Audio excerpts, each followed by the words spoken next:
पहली बात तो मैं एमआईएम के जितने भी बड़े पदाधिकारी हैं, सबसे पहले बैरिस्टर साहब और उसके बाद हमारे प्रदेश अध्यक्ष शाकिर साहब का बहुत बहुत धन्यवाद देता हूं कि उन्होंने मुझे एज अ प्रत्याशी सेलेक्ट किया है राजमहल के लिए। दूसरी बात कि क्यों हम लोग राजमहल लड़ने जा रहे हैं और क्यों हम लोग राजमहल जीतना जा रहे हैं। अगर आप सब लोग की बात करें तो आप लोग राजमहल अगर आते हैं तो आप वहाँ के एमपी से विजयेंद्र जी से पूछिए कि उन्होंने कौन सा विकास का काम करा है, कौन से ऐसे उन्होंने मूल मुद्दे उन्होंने उठाए हैं पार्लियामेंट के अंदर जिस पे कभी काम और लोगों को जवाब मिला है। तो अगर ये सवाल आप उनसे जब पूछने जाएंगे तो आपको एक ही जवाब मिलेगा कि नहीं हुआ है। आप वहाँ के लोगों से ज़मीनी हकीकत पूछेंगे तो लोग आपको पता चलेगा कि एक सीएम जहाँ से सेलेक्ट होकर आता है, बरहेट विधानसभा जो राजमहल लोकसभा के अंदर पड़ता है, इतनी बुरी हालत में आज की डेट में, और वहाँ पे भी कोई काम नहीं हुआ है। सड़क नहीं है वहाँ पे, अस्पताल की व्यवस्था नहीं है। अगर मुद्दों की बात करें तो कई ऐसे मुद्दे हैं जिस पे मैं आपसे घंटों बात कर सकता हूँ। बहुत ही शॉर्ट में मैं आपसे सिर्फ ये कहने वाला हूँ कि इन किसी भी मुद्दों पे आज तक कोई काम नहीं हुआ है। दूसरी बात, हाल फिलहाल में आप देखेंगे कि बहुत बड़ी मात्रा में कैश पकड़ा गया। तो जो बड़े नेता हैं वो भी राजमहल लोकसभा क्षेत्र से आते हैं। उनसे जब पूछा जाता है कि इतना पैसा कहाँ से आया तो वो कहते हैं कि मेरे पीए को पता होना चाहिए क्योंकि वो पैसा उनके घर से नहीं आया। तो अगर आप देखें तो ये बहुत एक बचकानी सा जवाब है, बहुत एक बचकाना स्टेटमेंट है कि आपको आपके पीए क्या कर रहा है आपको उस चीज़ के बारे में नहीं पता। ऐसा हो ही नहीं सकता।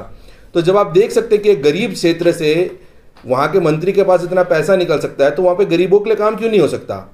तो जब वहाँ पे गरीबों के लिए, मजलिस के लिए, चाहे आदिवासी के लिए, चाहे आम जनता के लिए जब काम ही नहीं हो रहा तो इसलिए हमको अब राजनीति में उतरना पड़ा। जिस तरह से लगातार आपके बयान में कांग्रेस और इंडिया गठबंधन के पे सीधा सीधा हमला कर रहे, इसका मतलब लोग जिस तरह से कहते हैं कि एमआईएम बी टीम है बीजेपी के, तो क्या समझे आपके बयान से? अगर आप कहते कि एमआईएम बी टीम है तो मैं आपको बता देता हूँ कि पहले लोकसभा चुनाव जो पिछले बार हुआ था, आपने अभी जो भी बोला है सब इंडिया गठबंधन का, बिल्कुल बीजेपी क्या कुछ भी आपने नहीं बोला। अगर हम लोग बी टीम होते तो शायद 14 की 14 सीट पे लड़ते। हमारी कोशिश होती कि इंडिया गठबंधन या किसी और नेता को जीतने ना दिया जाता, पर हम लोग इस मुद्दे से नहीं लड़ रहे हैं क्योंकि हमको 14 सीट लड़नी है। 2 सीट जो चुनी गई है वो खास तौर पे बहुत सोच समझ करके इसका चुनाव किया गया है, वक्त लेके इसका चुनाव किया गया है कि ऐसे नहीं कि किसी ने उठ के बोल दिया कि हम 14 सीट पे लड़ेंगे। नहीं, 2 सीट पे इसलिए लड़ रहे हैं क्योंकि इन दोनों जगह पे देखा गया कि बिल्कुल काम नहीं हुआ है और वहाँ पे लोग हैं, कई हमारे पास शिकायतें आई, लोग हमारे पास उम्मीद से आए कि आपको यहाँ पे चुनाव लड़ना ही होगा, आप कोशिश करेंगे तो हम आपको जिताएंगे। तो जो आपका जो सवाल आता है कि बी टीम, अगर हम बी टीम होते तो दोबारा मैं कहता हम 14 सीट पे चुनाव लड़ रहे होते, 2 पे नहीं लड़ रहे होते। निश्चित रूप से सबसे पहले तो मैं अपने राष्ट्रीय अध्यक्ष जनाब बैरिस्टर असदुद्दीन ओवैसी साहब का शुक्रिया अदा करूंगा कि उन्होंने झारखंड के मुसलमानों, दलितों, आदिवासियों, पिछड़े वर्ग के लोगों, तमाम अंडर प्रिविलेज्ड सोसाइटी है, उनके दर्द को महसूस करते हुए गोड्डा लोकसभा और राजमहल लोकसभा से प्रत्याशी देने का फैसला किया।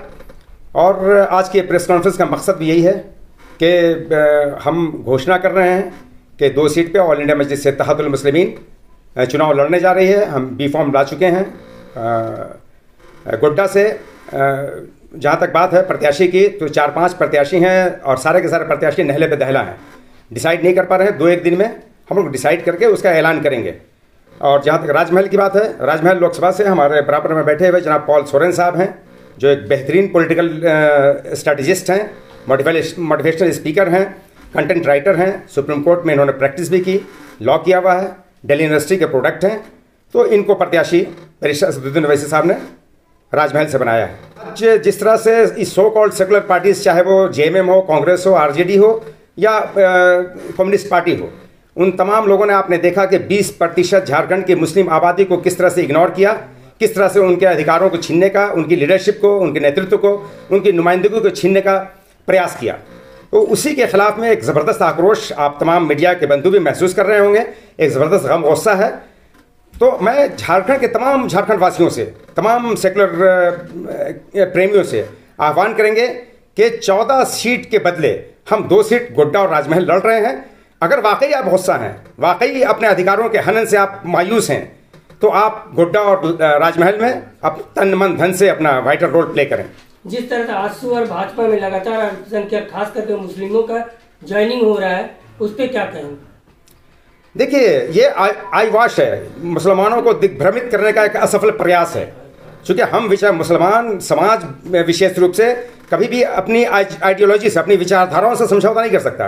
वो तमाम के तमाम कुछ लोग जो हैं वो दलाल हैं, वो एजेंट हैं, जो निश्चित रूप से अपने निजी स्वार्थ की खातिर बीजेपी और आरएसएस की जो कुंठित और कोढ़ी आइडियोलॉजी है, जो आइडियोलॉजिकल करप्ट नहीं है बल्कि आइडियोलॉजिकल प्रोस्टिट्यूट हैं, वैचारिक वैश्या हैं, वो नज़रियाती तवायफ हैं, तो उनके साथ कभी जा नहीं सकता।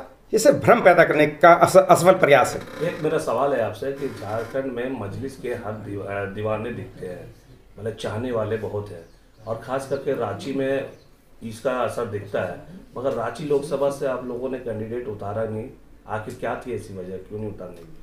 देखिए, रांची में हम लोगों ने एक आदिवासी कैंडिडेट को, चूँकि 40% ट्राइबल वोटर्स हैं, 25% मुस्लिम वोटर्स हैं, तो यहाँ एक रणनीति क्या था, चूँकि चुनाव जीतने के लिए, हम जहाँ भी लड़ते हैं चुनाव जीतने के लिए, लड़ने के लिए नहीं लड़ते, हम चुनाव जीतने के लिए लड़ते हैं, तो कोई प्रभावी वैसा कैंडिडेट नहीं दस्तयाब हुआ। और बैरिस्टर साहब हमारे राष्ट्रीय अध्यक्ष, उनका फैसला सर्वोपरि है। उन्होंने कहा कि अभी फिलहाल 2 ही सीट पर लड़ो, बाकी इन 2 सीट पर रिजल्ट लेके आओ, आने वाले दिनों में तुम 14 की 14 झारखंड की सीटों पर बोलोगे, इंशाल्लाह 14 की 14 सीटों पर हम अपना प्रत्याशी देंगे।